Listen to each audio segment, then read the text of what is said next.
한번 따라 하실까요? 하프타임에 실패한 사울. 하프타임에 실패한 사울. 하프타임이 무엇일까요? 하프타임이라는 말은 축구 경기의 전반전과 후반전 사이에 있는 쉬는 시간을 말합니다. 이 시간은 아주 중요합니다. 이 시간을 잘 보내고 전반전의 실패를 극복하면 경기에 이길 수도 있는 중요한 시간이 하프타임이라고 할 수 있습니다. 중간 결산 또는 제2의 준비라고 불리는 이 하프타임은 축구 경기에만 중요한 것이 아니라 우리 모든 인생에도 필연적으로 있는 시간이고, 이 시간을 어떻게 보내느냐에 따라서 다음번이 어떻게 될 것인가를 결정하는 중요한 시간입니다. 하지만 많은 사람들이 우리 인생에게 이런 하프타임이 있다라는 것을 잘 모르고 살아갑니다. 모르기 때문에, 귀하게 여기지 않고 잘 보내지 못하기 때문에 인생의 후반전 또 다른 날들이 비극으로 끝날 때가 많습니다. 오늘부터 시작해서 4주에 걸쳐서 영적인 하프타임이라고 하는 주제를 가지고 시리즈 설교를 하려고 합니다.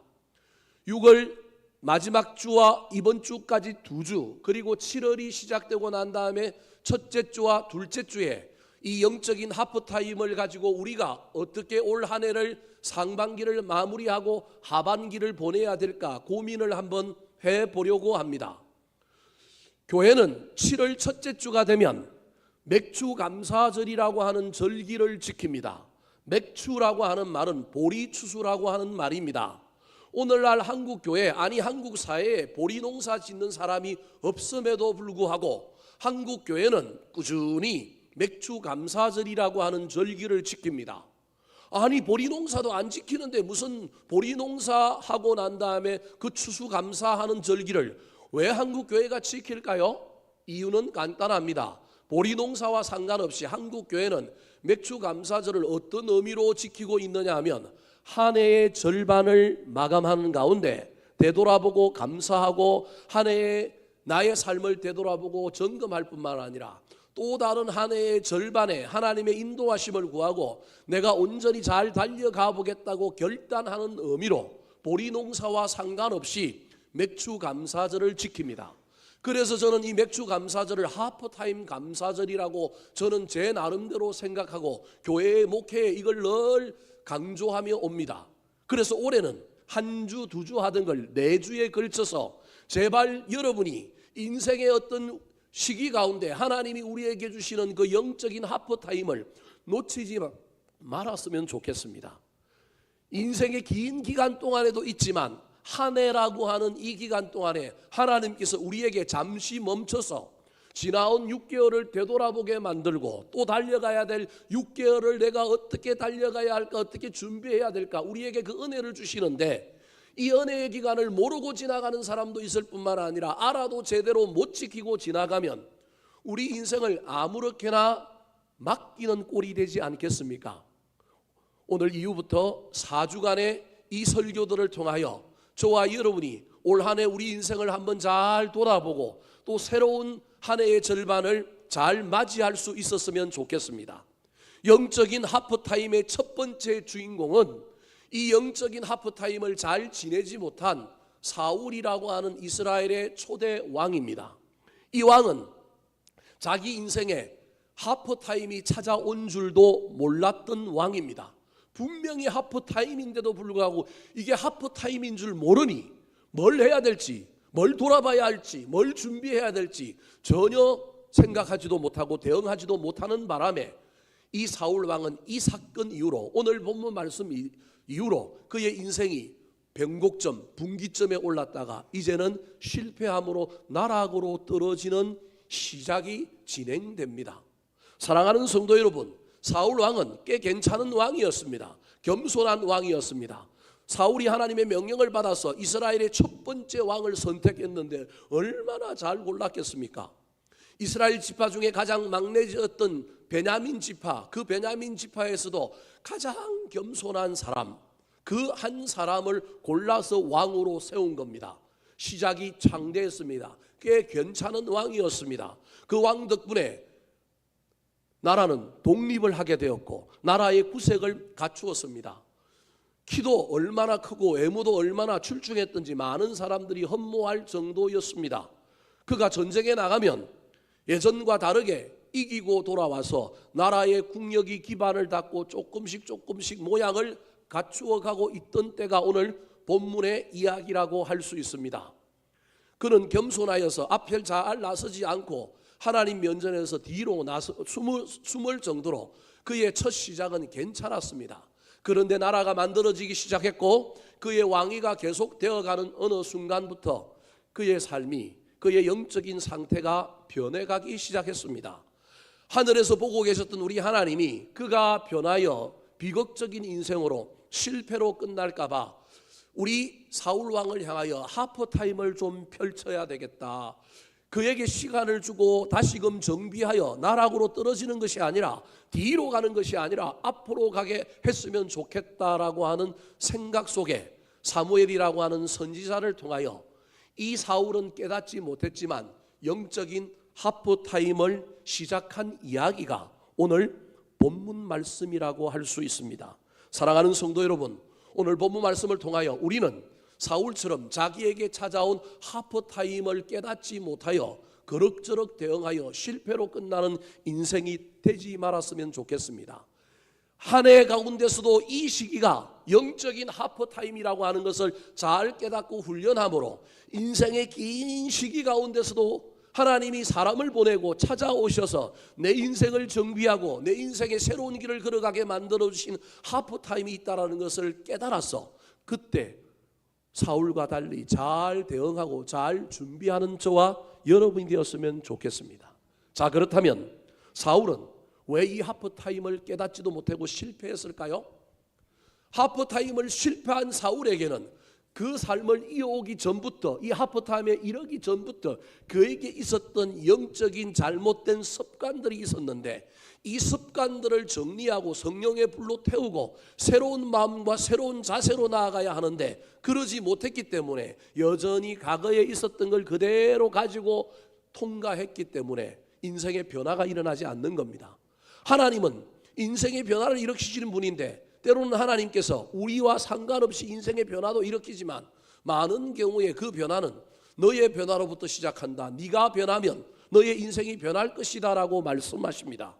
그리하지 않을지라도 우리 하나님은 능력을 베풀어 주시지만 우리 인생의 변화 없이 삶의 변화가 일어난다는 것은 있을 수 없습니다. 하프타임을 통하여 사울에게 기회를 주고 사울이 가지고 있던 영적인 잘못된 습관들을 바꾸기를 원하면서 오늘 한 사건을 통하여 그를 테스트하고 시험하는데 이 시험에 온전히 반응하지 못하고 깨닫지 못함으로 말미암아 자기가 가지고 있는 하프타임에 실패하는 영적인 습관들을 버리지 못한 사울의 이야기를 통하여 혹시 우리에게도 그런 영적인 습관이 여전히 지속되고 있는 것은 아닌가? 은혜 받고 그 습관들을 버리고 성령의 불로 태움으로 말미암아 새로운 변화를 향하여 달려가는 저와 여러분이 되기를 예수님의 이름으로 축원합니다. 자, 그렇다면 사울이 영적인 하프타임에서 실패한 이유는 무엇일까요?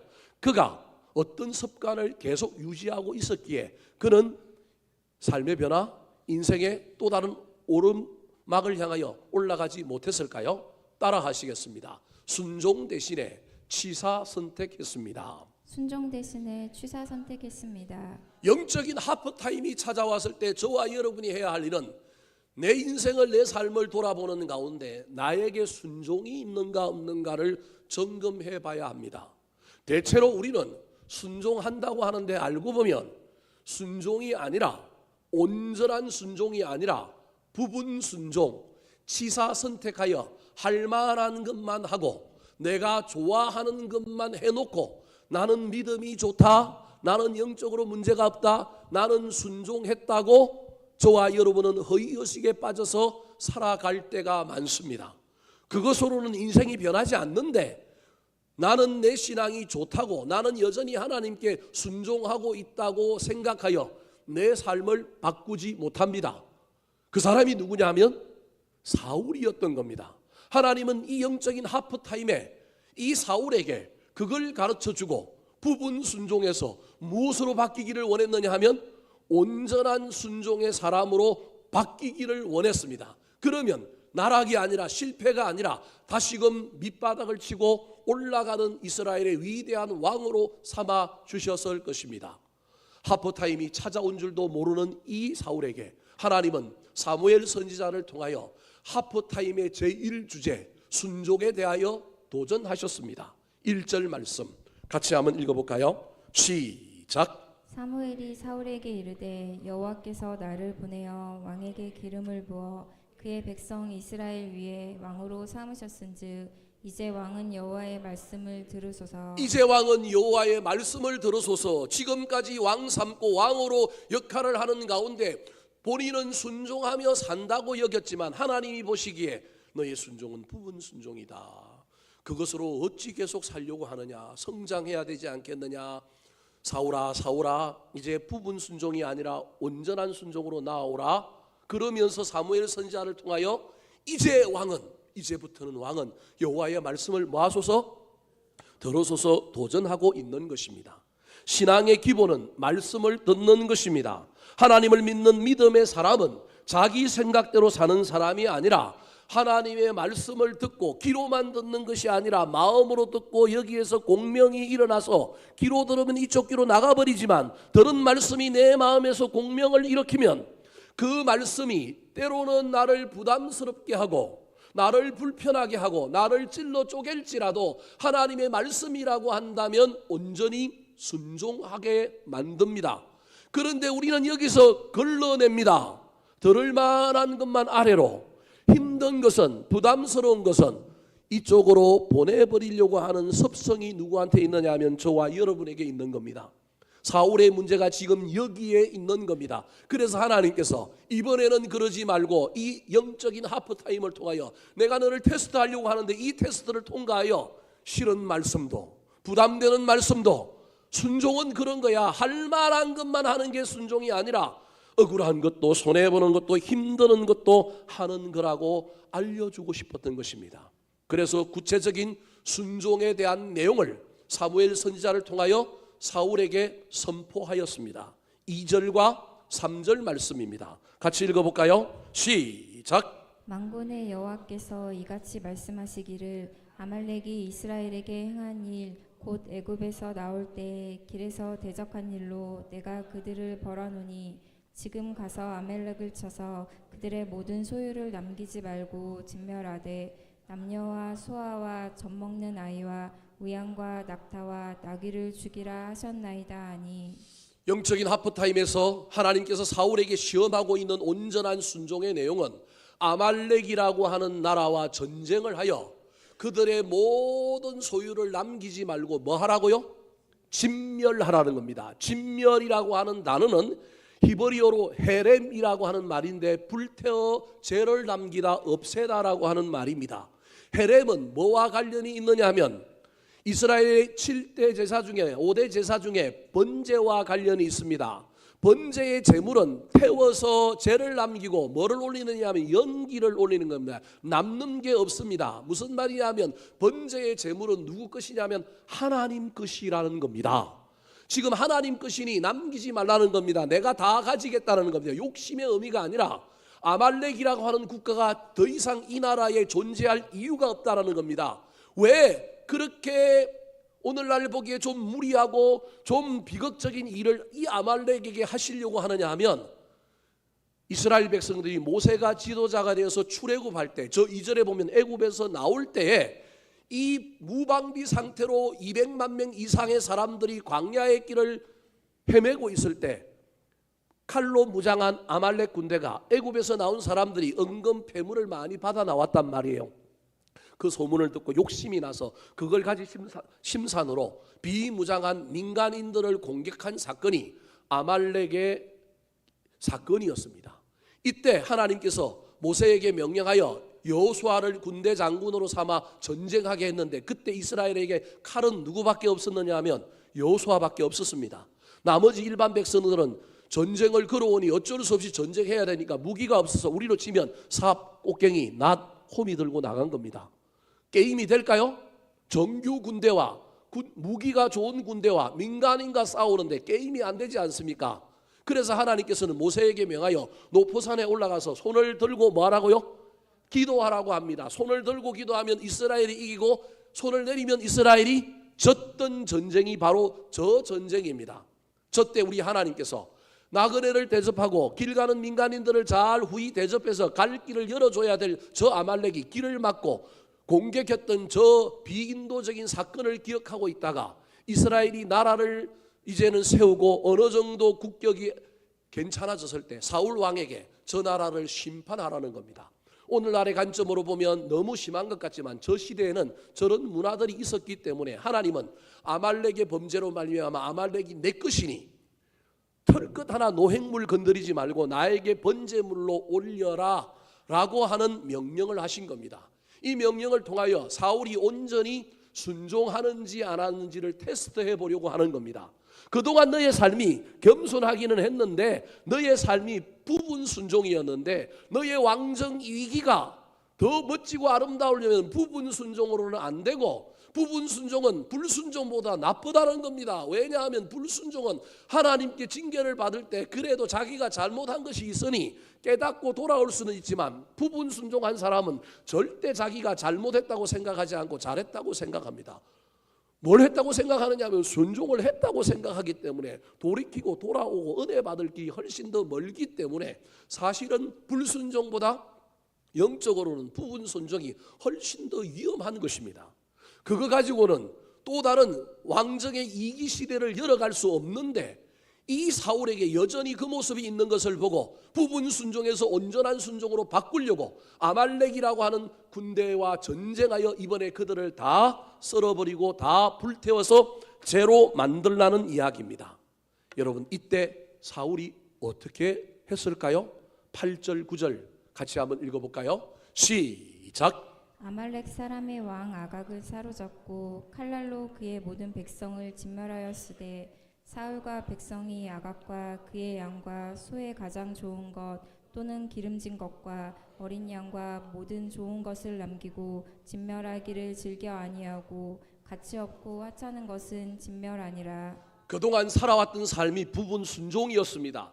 그래서 하나님의 시험 앞에 깨닫지도 못하고 이 하프타임에서 인생을 바꿔야 되는데 바꾸지 못하고 여전히 부분 순종을 붙들고 가는 사람이 누구냐 하면 사울입니다. 본인은 깨닫지도 못합니다. 나는 지금 뭐 하고 있다고 생각해요?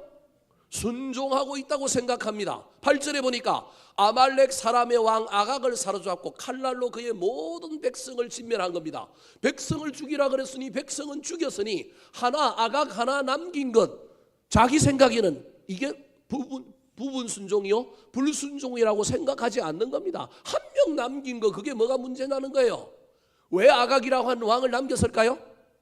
자기의 왕권을 강화시켜 보려고 왕 하나 살려줬는데 그 왕이 손을 빌면서 자기 앞에 뭐 해달라고요? 살려달라고 빌 때 백성들이 나를 얼마나 위대하게 볼까? 여러분 하나님이 그거 원한 게 아닌데도 불구하고 아각을 살려가지고 데리고 온 겁니다. 더 나아가서 9절에 보면 물질에 대한 욕심이 사라지지 아니하여서 양과 소의 가장 좋은 것들은 남기고 하찮은 것은 뭐 했어요? 진멸했습니다. 남겨놓고도 부분 순종이 아니라 본인은 무슨 순종을 했다고요? 온전한 순종을 했다고 착각하며 지금 하나님 앞에 당당할 겁니다.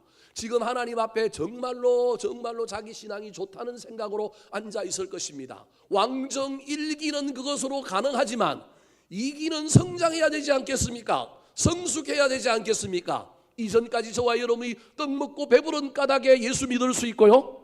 저와 여러분이 예수 믿는 것이 조금은 저차원적일 수 있지만 조금 지나면 달라져야 하지 않겠습니까? 성장하고 성숙해야 되지 않겠습니까? 사울은 부분 순종하고 있는데 여전히 그것을 버리지 못하고 가지고 있는데도 불구하고 하나님의 테스트 영적인 하프타임 앞에서 그것을 버리지 못하고 있는 것입니다. 허위의식에 속아서 교만한 신앙이 되어 있는 겁니다. 부분 순종은 필연적으로 자기를 뭘로 만드느냐 하면 교만한 사람으로 만들고요. 온전한 순종은요, 온전한 순종할수록 자신을 뭐하게 만드느냐 하면 겸손하게 만드는 것입니다. 사랑하는 성도 여러분, 성경에 온전한 순종의 모델이 되는 많은 사람들이 있습니다. 그 중에 두 사람만 예를 한번 들어보겠습니다. 왜 두 사람을 예를 들었냐면 그 두 사람들이 아주 하찮고 보잘것없는 사람들인데도 그 사람들이 순종했는데 우리는 그들보다 낫다고 한다면 우리도 온전히 순종해야 되지 않겠습니까?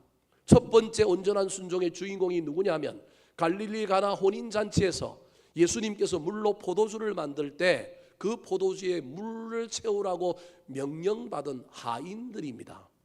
요한복음 2장 7절 말씀, 그 하인들에게 말씀하신 예수님의 명령입니다. 같이 읽어볼까요? 시작. 예수께서 그들에게 이르시되 항아리에 물을 채우라 하신즉 아기까지 채우니. 물을 채우라고 그러는데 어디까지 채워요? 아기까지 채웠다니까. 이게 온전한 순종이라니까요. 그냥 예수님은 뭐 채우라 그랬어요? 물 채우라 그랬다니까요. 그런데 그 물 채우라는 명령을 온전히 받아들여 아기까지 넘치지 않을 때까지 채운 겁니다.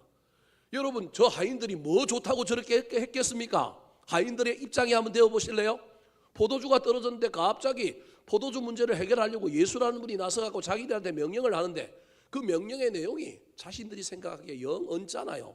왜냐하면 물을 부으라고 하는 항아리 통이 어떤 통이냐 하면 오는 손님들 손발 씻어 놓은 물 담아 놓은 통이에요.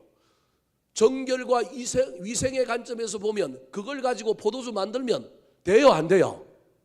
내 생각에는 저건 위생적으로 잘못됐는데 왜 저걸 갖고 만들려고 하느냐? 만들지 안 만들지도 모르겠지만 하필 저걸 갖고 만드니나 난 저것에 물 안 부을래. 여러분, 우리의 생각과 다르면 우리는 순종하기가 싫습니다. 내 생각대로 되어져야 순종한다니까요. 더더구나 물을 부으라고 하는데 여러분, 항아리가 얼마나 큰지 거기에 20리터 되는 또 다른 양동이를 가지고 몇 번 부어야 되느냐 하면 두세 번 이상 와서 부어야 됩니다.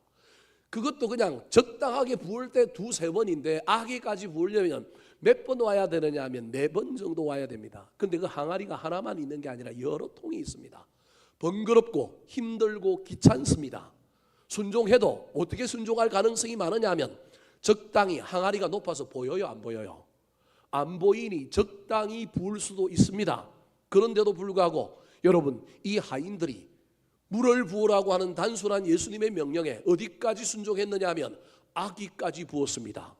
저는 언제 저 물이 포도주가 되었을까라고 생각하느냐 하면 아기까지 붓기 전에는 그냥 여전히 부어도 물은 물이었었지만 아기의 그 물이 도달하는 순간 그 물이 갑자기 뭘로 변했을까라고 믿느냐 하면 포도주로 변했을까라고 믿습니다. 믿든지 말든지 저는 그렇게 생각합니다. 아기까지 물이 찼을 때 짜잔 하고 그 물이 포도주로 변했을 거라고 생각합니다. 왜 그러냐 하면 두 번째 모델 때문에 그렇습니다. 온전한 순종의 모델. 아람 나라의 군대 장관이었던 나아만이라고 하는 사람이 문둥병에 걸렸는데 여러분, 이스라엘의 영험한 선지자가 고쳐줄 거라는 소문을 듣고 찾아왔는데 그 선지자가 나오지도 않고 종 하나 보내갖고 어디 가서 목욕하래요? 요단강에 가서 목욕하래요. 자기가 오면서 요단강 봤는데 또랑이에요, 또랑. 이건 강도 아니에요. 자기 동네 가면, 자기 나라 가면 우리나라의 한강과 같은 기가 막힌 강이 있는데 적어도 사이즈가 그 정도 되고 그런 곳에 가서 하라고 그래야 폼 날 텐데 요단강에 가서 코빼기도 안 보이고 목욕하라 그러는 거예요. 성질이 나서 돌아가려고 그러니까 옆에 있던 신하가 왕이여, 이왕 왔으니 끝까지 한번 해봅시다. 사랑하는 성도 여러분, 마음이 뒤틀리고 뭔가 하기 싫어질 때, 순종에 이르지 못하게 될 때 여러분 이 말을 꼭 기억하시기 바랍니다. 이왕 했으니 어디까지 해보자고요? 끝까지 한번 해보시기 바랍니다. 끝까지. 이게 신앙의 태도입니다. 그래서 그 말 듣고 자존심 상해가지고 요단강에 들어가서 씻었습니다. 한 번 들어갔다 나왔습니다. 여러분, 우리 생각에 한 번 들어갔다 나오면 변화가 있어야 될까요? 없어야 될까요? 변화가 있어야 되지 않겠습니까? 딱정이가 앉든지 좀 뭐가 사라지든지 뭐가 피부가 조금 달라지든지. 두 번째도 들어갔는데 변화가 있어요, 없어요? 없어요. 세 번째, 인간은 3-4번이잖아요. 3번 들어갔다 나오면 변화가 있어야 되는데 없으니까 에이 성질나서 다시 나와서 어디 가고 싶을까요? 집에 가고 싶을 거예요. 그 3번을 꾹 참고 4번, 5번, 6번 했습니다. 그래도 아무런 변화가 없었어요. 그런데 7번째 들어갔다 딱 나오는 순간 그 말씀, 선지자의 말씀대로 7번째 들어갔다 나오는 순간에 모든 상처는 아물고 그 나만의 피부가 아이의 피부처럼 하얘졌더라. 이게 성경의 내용입니다. 사랑하는 성도 여러분, 순종하면 기적이 일어납니다. 지금까지 저와 여러분의 삶에 부분 순종으로 있었다면, 여러분 이 하프타임의 기간에 나의 삶을 되돌아보고 부분 순종이 아니라 순종하려고 애를 쓰며 나아가 보시기 바랍니다. 오고 오는 날들이 달라지게 될 것입니다. 나의 변화가 없는데 세상의 변화가 일어난다? 우리 하나님 그것도 만들어낼 수 있는 분이지만, 저와 여러분에게 우리 하나님이 원하시는 것은 너의 인생의 문이 열리기를 원하느냐, 너의 삶의 변화가 나타나기를 원하느냐, 너도 하나 변해야지. 어쩌면 한 해의 중간에 서 있는 우리에게 주님께서 하고 있는 말씀이 그 말씀일 수 있다는 사실을 기억하여 순종이 아니더라도 저와 여러분의 삶에 어떤 변화가 필요한지를 깨닫고 나를 점검하여 부분 순종은 온전한 순종으로, 나에게 없어야 될 것들 있다면 버리고 새롭게 결단함으로 말미암아 새날에 베풀어 주시는, 미래에 베풀어 주시는 하나님의 놀라운 은혜를 경험하는 저와 여러분이 되기를 예수님의 이름으로 축원합니다. 두 번째, 하프타임에 실패한 사울은 왜 실패했을까요? 변화가 없었는데 그의 삶에 예전부터 있었던 그것을 계속 유지하고 있었는데 그것이 무엇일까요? 하프타임에 실패한 사울의 습관 따라 하시겠습니다. 핑계하고 책임을 전가했습니다. 핑계하고 책임을 전가했습니다. 사울이 그렇게 했는데 사무엘 선지자가 와서 승리한 것에 대한 감사의 예배를 드리려고 왔는데 옆에서 짐승 소리가 나요. 아니 분명히 자기가 전한 말씀은 모두 다 뭐하라 그랬어요? 죽이라고 그랬는데 왕의 진영에 보니까 누가 꽁꽁 묶여 있느냐 하면 아각이라고 하는 왕이 꽁꽁 묶여 있어요. 기가 막힌 거예요. 그래서 사무엘이 사울을 향하여 여러분 그 잘못됐다고 지적을 했습니다. 그런데 그때 이 지적 앞에 사울이 보인 반응이 무엇일까요? 자, 20절, 21절 말씀 같이 한번 읽어볼까요? 20절, 21절입니다. 시작. 사울이 사무엘에게 이르되 나는 실로 여호와의 목소리를 청종하여 여호와께서 보내신 길로 가서 아말렉 왕 아각을 끌어왔고 아말렉 사람들을 진멸하였으나 다만 백성이 그 마땅히 멸할 것 중에서 가장 좋은 것으로 길갈에서 당신의 하나님 여호와께 제사하려고 양과 소를 끌어왔나이다 하는지라. 사무엘 선지자의 지적 앞에 사울 왕이 하고 있는 태도는 참 비겁합니다. 나는 괜찮은데 누가 문제라고 얘기하고 있냐면 다만 백성이, 21절에 나는 괜찮고 21절에서 누구는 문제냐면 백성이 문제라는 겁니다. 20절에 보니까 나는 실로 여호와의 목소리를 뭐 했다고요? 청종했다. 이게 부분 순종하는 사람의 입에서 나오는 말이에요. 그 사람은 절대 부분 순종이 아니고요, 자기는 청종 뭐 했다고 이야기하는 거예요? 순종했다라는 거예요. 여호와께서 보내신 길로 가서 자기 순종했다라는 거예요. 아말렉 왕 아각을 끌고 왔고 아말렉 사람들을 뭐 했다고요? 진멸했다니까요. 자기 입으로 말하는데 벌써 모순이 보이는데도 불구하고 자기 입으로 모순을 이야기하면서도 못 느끼는 거예요. 분명히 자기가 뭘 끌고 왔다고 얘기해요? 아각을 끌고 왔대요. 근데 아각을 끌고 오면 안 되고 뭐 해야 돼요? 죽여야 되는데 이건 자기 내로남불인 거예요. 자기 눈에는 이건 아무것도 아닌 거예요. 뭐가 더 중요해요? 백성을 진멸한 것이 중요한 거예요. 그것 때문에 앞에 거는 안 보이는 거예요. 아각 데리고 와갖고 영적인 권위놀이 하는 거예요. 쏙쏙 빌고 자기가 그 왕을 막 어떻게 하는 걸 통하여 백성들이 야 우리 왕이 대단하네, 우리 왕이 위대하네, 이거 누리려고 아각왕 데리고 온 거예요. 또는 아각왕이 숨겨놓은 어떤 보물이 있는가 싶어서 그것도 켤 수도 있는 거고요. 다양한 목적 속에 아각을 끌고 온 거예요. 그러면서 자기가 잘못했다고 이야기해야 될 것을 책임을 백성들에게 탓을 합니다. 핑계합니다. 백성 때문이라는 거예요. 나는 안 그랬는데 나는 다 하나님의 명령에 청종하고 순종하여 진멸했는데 백성이 그 마땅히 멸할 것 중에서 가장 좋은 것으로 길갈에서 당신의 하나님 여호와께 제사하려고 끌고 왔다라는 거예요. 잘못이 누구라는 거예요? 백성이라는 거예요. 저기 길갈이라고 하는 단어가 나온 것으로 보아서 이 이전에 사무엘 선지자 어린 시절에는 엘리라고 하는 제사장이 실로라고 하는 지역에 있었는데 그때의 성막이 모세의 성막이 있었는데 이제 이 성막이 어디로 와 있느냐 하면 사울 왕 때는 길갈에 와 있다라는 걸 알 수 있어요. 백성들에게 핑계할 뿐만 아니라 책임을 누구에게까지 돌리고 있느냐 하면 하나님께 돌리고 있는 거예요. 하나님께 예배하려고 뭐 했다는 거예요? 그것들을 남겨놨다라는 겁니다. 여러분 핑계 없는 무덤이 있을까요? 없어요. 부분 순종하고 있는데도 불구하고 그 부분 순종이 불순종인데 깨닫고 이때 이 사무엘 선지자의 지적 앞에 내 탓입니다. 제가 잘못했습니다. 제가 백성들까지 위험하게 만들었습니다. 이래야만이 하나님께서 놀랍게 은혜를 주실 텐데 하나님의 은혜는요 꼭 뭘 잘해야만이 주는 것이 아니라 여러분 내 탓이라고 이야기하고 책임지고 회개할 때도 하나님의 은혜가 임하는 거예요. 어쩌면 잘했기 때문에 임하는 것보다는 회개할 때 임하는 것이 하나님의 은혜일 수도 있어요.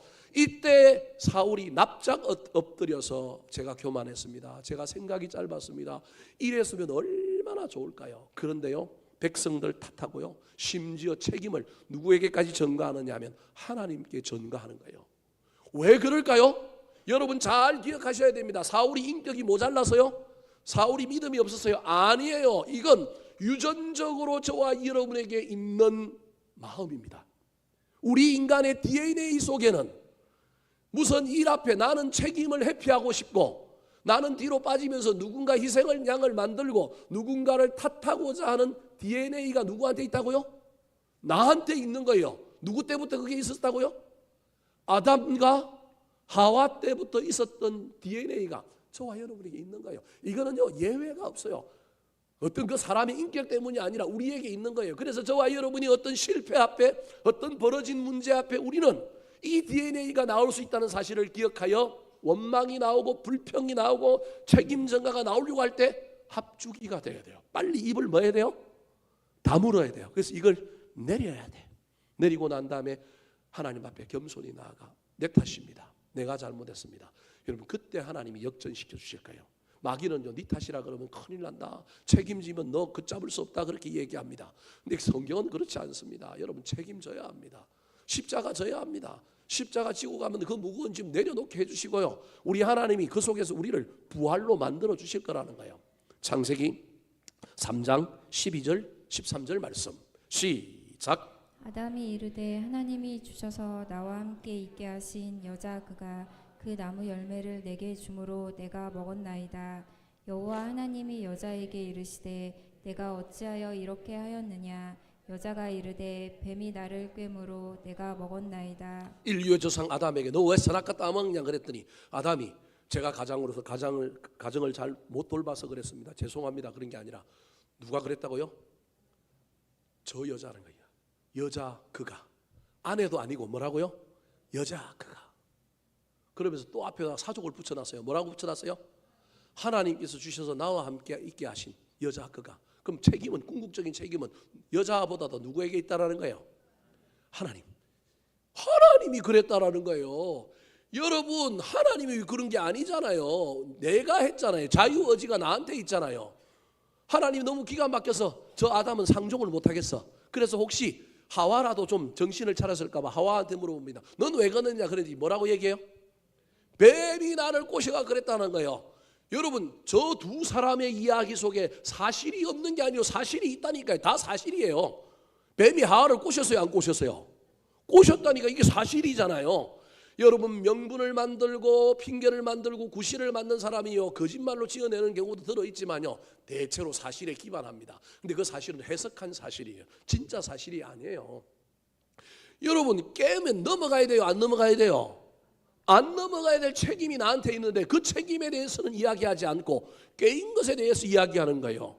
제가 해외여행을 갔다 왔는데 갑자기 누군가가 제가 없는 사이에 갑자기 제 가방에다 마약을 넣어놨어. 나도 모르는 사이에 들어오다가 제가 그랬다는 얘기가 아니에요. 예를 드는 거예요. 또 오해하지 말고 들으세요. 출입국 사무실에서 마약 갖고 있는 사람으로 걸렸어요. 제가 하와처럼 나는 모르는 일이고 나도 모르는 사이에 누군가가 넣었으니 내 책임이 아니라고 이야기한다고 제가 은팔치사고 감옥에 안 갈까요? 그냥 가방 들고 나올까요? 나도 모르는 사이에 넣었지만 내가 그것을 운반한 책임이 있는 거예요. 정말로 잘못이 없는 것 같은데도 세상 법에서는 책임을 져야 되는 거라니까요. 그런데 영적으로는 더한 일이 아니에요. 여러분, 우리가 선택해서 한 일에 대해서는 누군가가 무엇을 했든지 말든지 남 탓하면 안 돼요. 우리 흔히 자녀들 이야기할 때 우리 자녀들이 뭐 잘못되면 누구 때문에 잘못됐다 그래요? 친구 때문에. 아니에요. 자식의 분별력과 판단력을 키워주신 엄마 아빠 때문에 그런 거예요. 그거 만들어주지 못한, 내가 하는 대로 하기만 하면 돼, 늘 그렇게 해가지고 애들에게 주체성을 길러주지 않았기 때문에 생긴 거예요. 궁극적으로 누구 탓이에요? 부모 탓이라니까요. 죄송한 이야기지만 그래야 그 부모의 놀라운 인생의 변화가 일어나고 자식에게 변화가 일어나는 겁니다. 사랑하는 성도 여러분, 우리 인생의 하프타임에 저와 여러분의 습관을 점검하고 바꾸시기 바랍니다. 특별히 부분 순종에서 순종으로 나아갔으면 좋겠고요. 나의 삶에 늘 남을 탓하고 원망하고 핑계하던 것을 버리시기 바랍니다. 내 삶에 펼쳐진 실패와 좌절, 고난과 내 인생의 결과를 가지고 핑계하고 원망한다고 미래가 새로워지지는 않습니다. 이런 부모 밑에서 태어나서 이런 남편, 이런 아내를 만나서 누군가를 만나지 않았다면 여러분, 그건 미래를 바꿀 수가 없습니다. 도리어 미래를 바꾸려면 저와 여러분이 책임져야 합니다. 대가를 치르려고 애를 써야 합니다. 십자가를 지고 가야 합니다. 우리 주님 나타나셔서 구레네 사람 시몬을 붙여주실 거고요. 우리 주님께서 그 짐을 내려놓게 해주실 거고, 더 나아가서 그 십자가에서 부활하게 만들어 주실 것을 믿고 저와 여러분이 하프타임에서 내가 버리고 가야 될 것 무엇인가, 원망과 책임전과 핑계가 내 삶을 지배하고 있는 건 아닌가 내어버리고 소망과 꿈을 품고 비전을 품고 달려가는 저와 여러분이 되기를 예수님의 이름으로 축원합니다. 마지막입니다. 사울이 하프타임에서 실패했던 이유는 무엇일까요? 예전부터 가지고 있었던 영적인 습관을 변화하지 못하고 이 하프타임에 그대로 계속해서 가지고 있었던 것은 무엇일까요? 따라 하시겠습니다. 회개하지 않고 후회만 했습니다. 회개하지 않고 후회만 했습니다. 사람은 누구나 실수할 수 있습니다. 인생을 살다 보면 실수 부지기수입니다. 중요한 것은 실수할 때 남 탓하고 핑계할 것이 아니라 그 실수 앞에 겸손히 여러분 하나님 앞에 회개하면, 내가 무슨 일을 잘할 때만 우리 하나님 복을 주시는 분이 아니고요. 기독교는 행위가 아니라니까요. 그러면 기독교가 아니라니까요. 더 큰 은혜는요, 내가 뭘 잘함으로 말미암아 상처럼 하나님께서 복을 주시는 것보다 잘못했는데도 불구하고 회개함으로 말미암아 주시는 은혜가 훨씬 더 클 수 있다니까요. 여러분, 이 진리를 깨달아야 돼요. 그렇다고 해서 일 잘하지 말라, 하나님 앞에 잘 보이지 말라는 얘기가 아니에요. 우리 인생은 실수할 수 있습니다. 실수 앞에 저와 여러분이 어떻게 하느냐가 달려 있습니다. 사울은 실수하고 실패했는데도, 부분 순종했는데도 자기는 온전히 순종했다고 이야기할 뿐만 아니라 사무엘 선지자가 와서 지적하면 그 지적 속에 깨닫고 책임지고 십자가를 져야 될 뿐만 아니라 더 나아가서 하나님 앞에 감동을 받고 하나님 앞에 회개해야 되는데 회개하지 않습니다. 어떻게 했을까요? 이 회개하지 않고 핑계대는 이 사울을 향하여 그 유명한 이야기를 하잖아요. 순종이 뭐보다 낫다고요? 제사보다 낫다. 거역하는 것은 사신 우상에게 절하는 것과 똑같다. 너 지금 거역하는 거다. 너는 부분 순종이고 그것도 순종이라고 이야기하지만 그 순종도 아닐 뿐만 아니라 하나님이 예배 받는 게 중요한 게 아니라 뭐가 더 중요하다고요? 순종하여 예배하는 것이 중요하다는 거예요. 제사가 나쁘다는 얘기가 아닙니다. 순종하는 사람이 제사 드리는 게 낫다라는 거예요. 그래서 순종이 제사보다 낫다는 말은 A와 B를 비교하는 게 아니라 그 둘이 말하는 거예요. 통합되라는 거예요. 순종함으로 제사하는 자를 찾으신다라는 거예요. 근데 네가 지금 순종하지 않고 부분 순종하고 핑계대는 건 뭐 하는 거냐면 거역하는 거라는 거예요. 근데 그 거역은 사신 우상에게 뭐 하는 거라고요? 절하는 거라는 거예요. 여러분, 부분 순종이 우상 숭배라고 지금 얘기한다니까요. 근데 알아들어요, 못 알아들어요? 못 알아들어요. 사울이 오늘 본문에 사무엘 선지자가 사울에게 회개할 기회를 몇 번 주느냐 하면 5번 줬어요. 자, 오늘 첫 번째 와갖고 이야기했잖아요. 너 이거 왜 그랬냐 그랬는데 막 백성들 핑계댈 게 첫 번째 회개의 기회 놓쳤어요. 두 번째, 순종이 뭐보다 낫다고요? 제사보다 낫다고 또 기회를 주고 또 가르치는 거예요. 그러면 깨달아야 되는데 깨닫지 못하고 회개하지 않습니다. 두 번째 어떻게 반응했을까요? 자, 24절과 25절 같이 한번 읽어볼까요? 시작. 사울이 사무엘에게 이르되 내가 범죄하였나이다. 내가 여호와의 명령과 당신의 말씀을 어긴 것은 내가 백성을 두려워하여 그들의 말을 청종하였음이니라. 청하오니 지금 내 죄를 사하고 나와 함께 돌아가서 나로 하여금 여호와께 경배하게 하소서 하니 순종이 제사보다 낫고 거역하는 것이 사신 우상에게 절하는 것이다라고 하는 그 말 속에 사울의 대답이에요. 글자 그대로 보면 저거 회개한 것처럼 보여요. 뭐라고 얘기하면 내가 뭐 하였나이다? 범죄하였나이다. 청하오니 지금 내 죄를 뭐 해달라고요? 사해해 주세요. 회개한 것처럼 보이죠? 여러분, 순종도 부분 순종이 있고 온전한 순종이 있는 것처럼요, 회개가 립서비스요, 회개가 거짓 회개가 있고요, 진짜 회개가 있는 거예요. 사람은 구분하기가 쉽지 않아요. 근데 누구는 알아요? 하나님은 알고요. 지금 영적인 선지자 사무엘은 아는 거예요. 저게 회개가 아니라는 걸 아는 거예요. 사실은 저게 왜 회개가 아닐까요? 24절을 보십시오. 사울이 사무엘에게 내가 뭐 하였나이다? 범죄하였나이다. 그러면 범죄하였나이다라고 회개하면 하나님 용서해 주십시오라고 얘기해야 되는데 그 뒤에 말이 그가 회개가 아닌 것을 증명합니다. 뭐라고 얘기해요? 내가 여호와의 명령과 당신의 말씀을 어긴 것은 내가 백성을 두려워하여 그들의 말을 뭐하였음이라고요? 청종하였습니다. 자기 마음에 무엇이 있는지를 지금 얘기하는 거예요. 자기 마음에 하나님에 대한 두려움이 없고 뭐에 대한 두려움이 있다고요? 백성들에 대한, 사람에 대한 두려움, 자기 왕권을 잃을까 봐, 내가 백성들에게 권위를 가지고 있어야 되는데 그 권위를 잃을까 봐에 대한 염려가 있는 거예요. 진짜 회개하는 사람은 누가 두려워해야 돼요? 하나님이 두려워야 돼요. 근데 진짜 회개하지 않는 사람은 누가 두려워요? 사람이, 상황이 두려운 거예요. 이 상황이 지속되는 것, 이 사람이 두려운 거예요. 그래서 지금 속마음을 사울이 얘기하는데 눈을 시퍼렇게 뜨고 계시는 살아계신 하나님, 그 하나님을 내가 의식하지 못했습니다, 이렇게 얘기하는 게 아니라 자기 스스로 자기가 거짓 회개하고 있다는 걸 지금 이야기하고 있는 거예요. 뭐라고 얘기하냐면 내가 누구 두려워서 그렇게 했다고요? 백성 두려워서 그렇게 했다는 거예요. 그러면 저기다 한마디만 붙이면 되지 않겠어요? 내가 이제는 사람 두려워하지 않고 하나님 두려워하는 마음으로 내가 하나님께 겸손히 나아가겠습니다. 그러면 될 텐데 25절에 뭐라고 얘기해요? 청하오니 그래요. 여러분, 회개하는 사람이 하나님께 청한대요. 이게 좀 말이 좀 이상하지 않습니까? 회개가 아니라 지금 사울에게는 뭐가 있느냐 하면 욕심, 청함이 가득해요. 회개하는 사람은요, 회개가 가득해야 되지 소원이 가득하면 안 돼요. 지금 내 죄를 사하시고 나와 함께 돌아가서 나로 하여금 여호와께 뭐하게 하소서? 경배하게 하소서. 자기 속에는 사람의 두려움만 가득 차 있을 뿐만 아니라 자기 속에는 또 뭐가 있느냐 하면요, 지금 드러낸 대의 명분은 하나님께 뭐 하겠다고 그런다고요? 예배하겠다고 그러는데 그 예배가, 예배의 대상이 하나님이 아니라, 예배의 목적이 하나님이 아니라, 예배의 온전한 목적은 자기 최면인 거예요 지금. 그래서 지금 회개하는 것 같지만 진짜 목적은 회개의 목적이 아니라 사무엘 선지자가 성리한 것에 대하여 예배를 드려줌으로 말미암아 백성들 사이에 내가 하나님께 인정을 받는 왕이다, 자기 체면이 올라갈 텐데 하나님 명령 어겼다고 사무엘 선지자가 뭐라고 그러고 예배 안 드리고 뭐하러 돌아가겠다고 그러는 거예요. 그러니까 지금 사울에게 가장 급한 건 누구 붙잡아야 돼요? 사무엘 선지자를 붙잡는 거예요. 사실은 누굴 붙잡아야 돼요?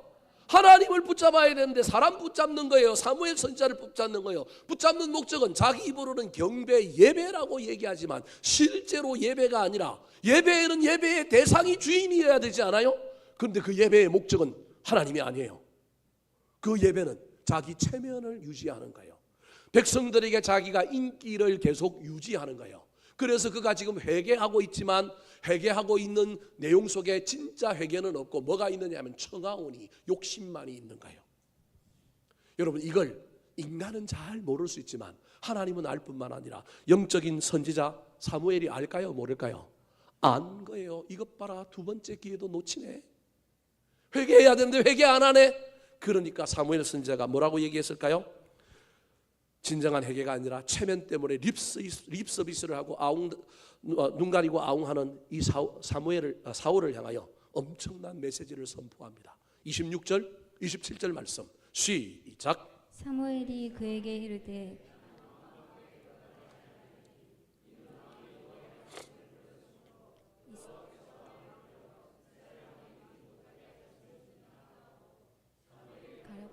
설 때 사울이 그의 겉옷자락을 붙잡음에 찢어진지라. 뭘 잡았다고요? 옷자락을 붙잡았대요. 그래서 찢어졌대요. 하나님 붙잡아야 되는데 뭘 붙잡고 있어요? 사람을 붙잡고 있다니까요. 왕이 여호와의 말씀을 버려서 난 당신과 함께해서 예배 안 드리겠다라는 거예요. 왜냐하면 자기 입으로는 예배에 대한 이야기를 하는데 진짜 예배가 아닌데 내가 거기 가서 어떻게 그 예배를 집전할 수 있고 어떻게 이 예배를 하나님이 받으실 거냐는 거예요. 예배자가 하나님을 보고 예배하는 게 아니라 누굴 보고 예배하냐, 백성을 보고 예배하고 하나님의 영광이 목적이 아니라 자기의 체면이 목적인 게 사무엘 선지자 눈에 딱 보이니까 안 가겠다고 그러는 거예요. 그래서 가는데 붙잡아갖고 바지가 찢어졌어요. 그럼 그때서라도 회개하면 되는데 회개했을까요? 안 했을까요? 안 했습니다. 그러니까 이때도 기회를 놓친 거예요. 그러니까 사무엘 선지자가 너무너무 안타까워서 그래도 붙잡았잖아요. 붙잡으니까 또 한 번 뭘 주는 거예요?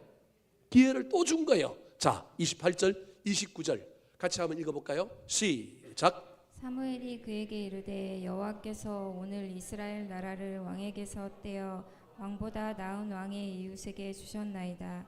이스라엘의 지존자는 거짓이나 변개함이 없으시니 그는 사람이 아니심으로 결코 변개하지 아니심이니이다 하니.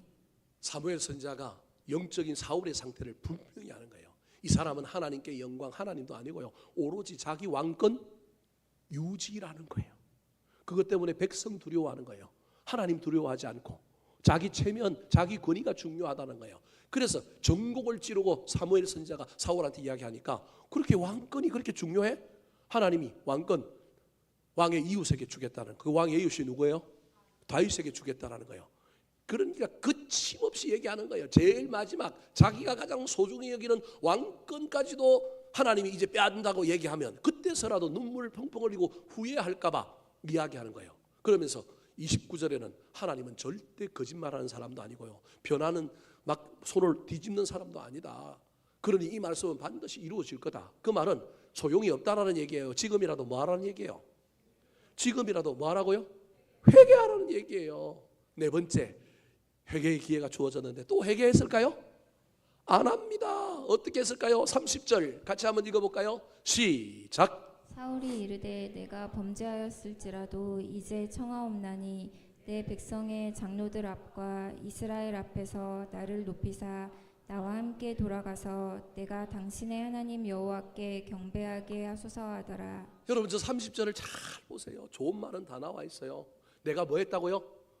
범죄했대요. 그런데 신앙의 목적, 그가 지금 하고 있는 모든 행동의 핵심은 청하옵니다라고 하는 단어인데요, 저 단어 뒤에 내 백성들과 장로들 앞과 이스라엘 앞에서 나를 뭐 해달라고요? 좀 높여주세요. 그게 뭐 예배 드려주면 높아진다는 거예요. 자기 권위가 산다라는 거예요. 그런데 내 백성과 내 장로들인데 하나님은 뭐라고요? 당신의 하나님이라는 거예요. 이게 누구의 영적인 수준이냐 하면 사울의 영적인 수준인 거예요. 당신의 하나님께 뭐하게 하소서? 경배하게 하소서. 그러니까 예배가 목적이에요, 목적이 아니에요. 목적이 아닌 거예요. 얼마나 이게 가슴이 아팠을까요? 사무엘 선지자가 아마 가슴이 무너졌어요. 내가 이런 사람을 세웠어. 지금 하나님이 테스트해요. 제2기 왕정을 어떻게 꾸려갈까? 좀 기회를 주고 있는데 이 기회를 다 놓치고 있는 거예요. 하다 사무엘 선지자가 이제 체념입니다. 이 사람은 고쳐진다 안 고쳐진다? 안 고쳐진다. 그래서 어쩔 수 없이 원래는 안 들어줘야 되는데 이거 혹시라도 억지로라도 예배 같지 않는 예배라도 드려줄 때 그 예배 가운데 하나님 만날까 봐 사울이 30절 뒤에 보면 누구 따라가요? 사무엘이 누구 따라가요? 사울 따라가서 뭘 드려줬대요? 예배 드려줬대요. 이게 5번째 기회인가요? 그 예배만 때라도 누구 만나라고? 하나님 만나라고. 원래 드려주면 안 되는 예배인데, 왜냐하면 예배자의 태도가 틀렸고 예배의 대상이 다른 예배인데 그 예배라도 하나님이 자기를 보고 와서 사울을 좀 만나서 사울 좀 정신 차리게 해달라고 체념하는 마음으로 따라가서 이거 드려주면 안 되는 예배를 누가 드려줬느냐 하면 사무엘이 드려준 거예요. 근데 변화가 일어났어요? 안 일어났어요? 안 일어났어요. 그래서 오늘 본문 뒤에 35절부터 집에 가서 읽어보세요. 사무엘이 그 이후로는 사울을 만났대요? 안 만났대요? 안 만났대요. 그리고 누구한테 가서 기름을 부었대요? 다윗에게 가서 기름을 부었대요. 완전히 이때부터 사무엘의 마음이 이 사울은 가능성이 없는 놈, 더 이상 내가 상종하지 말아야 될 놈 하고 바꾸어 버렸다는 거예요. 여러분, 이 사건 이후로 사울은 예배드림으로 자기 체면이 높아지고, 사울은 이 사건 이후로 자기 왕권이 더 강해진 걸로 여겼지만, 그 이후부터 문제가 생깁니다. 전쟁 나가는데 못 이겨요. 그때 전쟁에 누가 나타나냐 하면 여러분, 그 유명한 골리앗이 나와요. 그때부터 사울에게 뭐가 들어와요? 귀신, 악신이 들어와요. 이 사건 이후로 여러분, 내리막길을 걸어가고 인생의 파국을 맞이하는 사람이 누구냐 하면 사울이었다는 겁니다. 말씀을 마치려고 합니다. 사랑하는 성도 여러분, 한 해의 영적인 하프타임의 계절이 이 6월 말과 저는 7월 초라고 이야기합니다. 이때 저와 여러분이 우리를 잘 좀 돌아봤으면 좋겠습니다.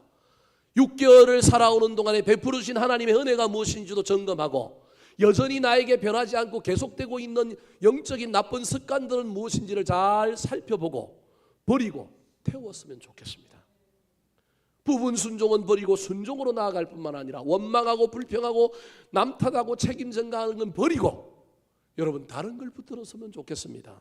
더 나아가서 하나님이 찾아오셔서 나한테 기회를 주실 때, 이때가 회개라고 하는 사실을 기억하여 회개했으면 좋겠습니다. 회개는요, 마음대로 되는 게 아닙니다. 누굴 만나야 되는 거라고요? 하나님을 만나야 되는 겁니다. 그런데 사울은 지금 하나님 안 만나고 장로들 만나고 백성들 만나고, 하나님 못 만나니까 사울의 입에서 회개가 터져나와요, 안 터져나와요? 못 터져나오는 거예요. 하나님을 만난 사람은 회개가 나올 수밖에 없고요. 그 회개는 필연적으로 우리 인생을 은혜로 인도합니다. 아름다운 놀라운 일로 인도하는 사실을 잘 기억하여 이 한 해의 하프타임 잘 보냄으로 말미암아 그 이후에도 우리 인생 가운데 여러 상황 가운데 올 이 하프타임을, 이 이야기를 잘 교훈 삼아 아름답게 보냄으로 말미암아 이전보다 더 멋지고 더 근사하고 더 형통한 삶을 살아가는 저와 여러분이 되기를 예수님의 이름으로 축원합니다. 한번 따라 하실까요? 하프타임에 실패한 사울, 하프타임에 실패한 사울, 순종 대신에 취사 선택했습니다. 순종 대신에 취사 선택했습니다. 핑계하고 책임을 전가했습니다. 핑계하고 책임을 전가했습니다. 회개하지 않고 후회만 했습니다. 회개하지 않고 후회만 했습니다. 기도하겠습니다.